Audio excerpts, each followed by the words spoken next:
All right, well, let's hop in. There's nothing else worth talking about, and we've all been playing the hotly anticipated Blizzard hero shooter Battleborn! Overwatch. Oh, wait. No. Wait, Kev, did you want to talk about that before I take over for the rest of the show?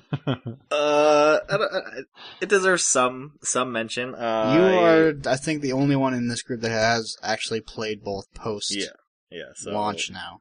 Yeah, I 100% agree. Overwatch is a better product overall. All right, there we go. Let's move on. Obviously, like, just people want, Borderlands 3, and, Me too. Battleborn has gone Can't through, wait. like, ups and downs and kind of a couple of identity crisis. Wait, there were ups? Crises? Pricey? Crisis? Is that right? English Pricey with something. Kevin.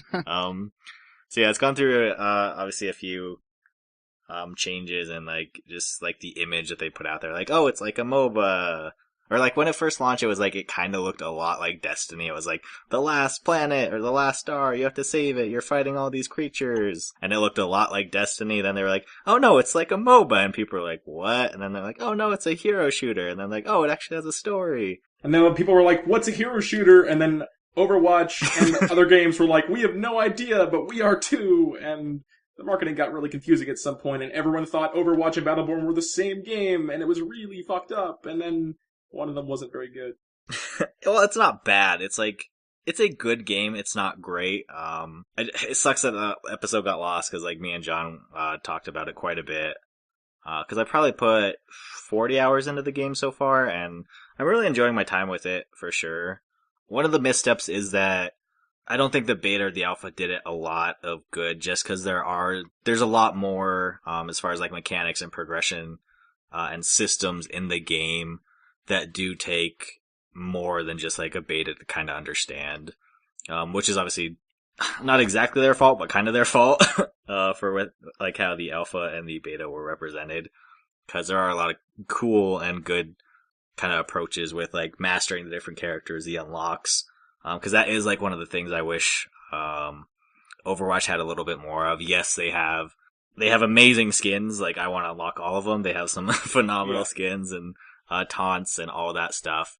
But it's all random, essentially. Like, there's no like, do this 100 times and you unlock this. Do this. I agree. I think we can talk about it a little later because I have my own thoughts on that too. So and sure. Battleborn is like the complete opposite. It's like hey, you're this character, kill this enemy.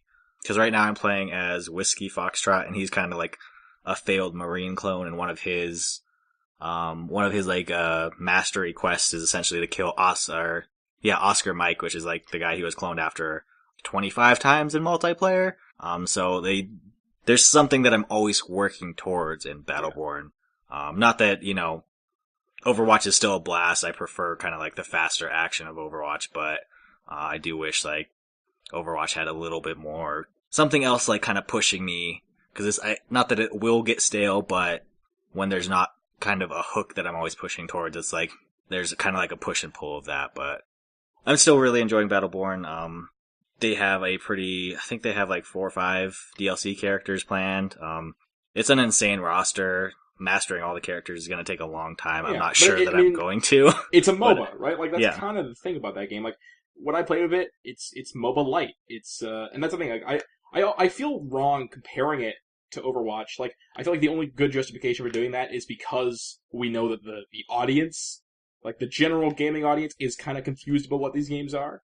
But, like, honestly, they're not very similar games, other than they're games where you play a character that has a gun and they're cartoony and they have a lot of personality, but the goals of the game are very different. Like, I'd say Paragon is a more apt comparison than Overwatch is. Yeah, that's exactly what I was gonna say. Like, the mechanics and like the systems within Battleborn are way, way closer to Paragon than they're both MOBAs. Like, and that's the thing. Like, it's a completely different genre. It's just, and whatever. Like, it's the first-person perspective, I guess, is the thing about Battleborn that makes it compared to Overwatch. When we talk about, and this is a kind of a semantic argument that's been taking place a lot on the internet, is that, they aren't the same, but they are competing forces. Like you said, they are these kind of quirky, colorful, very full of personality shooters. But I feel like they're competing mostly because the audience, the market got confused about what it was. Like, because, MOBA players will play MOBAs and shooter players will play shooters. Like, they didn't really have to compete. It's just that I feel like the perception that players had of what these games were and how confusing it seemed like a lot of people got, or how confused it seems like a lot of people got, really affected the way that, Blizzard marketed Overwatch, because they definitely started, planning their beta dates and stuff. Oh, yeah.